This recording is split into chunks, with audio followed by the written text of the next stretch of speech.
Guys আজ থেকে পরে 5 থেকে 6 মাস পর আমি আমাদের ওল্ড স্কোয়াডমেট বা আমার বন্ধু নোমানের সাথে 6 মাস পর গেম প্লে করতে যাচ্ছি। মানে বুঝতে পারতেছো গাইস, একটা সময় আমরা র্যাঙ্ক পুশ করতে করতে আমাদের আইডি হয়ে যায় ব্যান খাওয়ার পর কিন্তু আমরা 6 মাস ধরে কোনো গেম প্লে করতাম না একসাথে।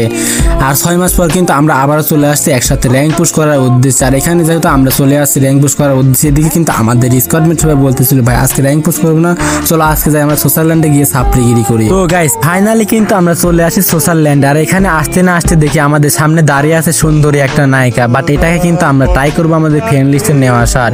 কিন্তু দুঃখের বিষয় আছে, যখনই আমরা এর প্রোফাইলের দিকে লক্ষ্য করি তখনই দেখতে পাই সে কিন্তু একটা মেয়ে না, সে কিন্তু একটা সুন্দরী ছেলে। চিন্তা করা যায় ভাই ও কত বড় লেভেলের ছাপড়ি ভাই। আমরা ছাপড়ি হলে মানে মানে ভাই ছাপড়ি হলেও ভাই ওর থেকে কম আছে ভাই। দেখো ওই কত বড় লেভেলের ছাপড়ি ভাই, ছেলে হয়ে মেয়ে ড্রেস আপ করে আসছে মানুষকে বোকা বানানোর জন্য।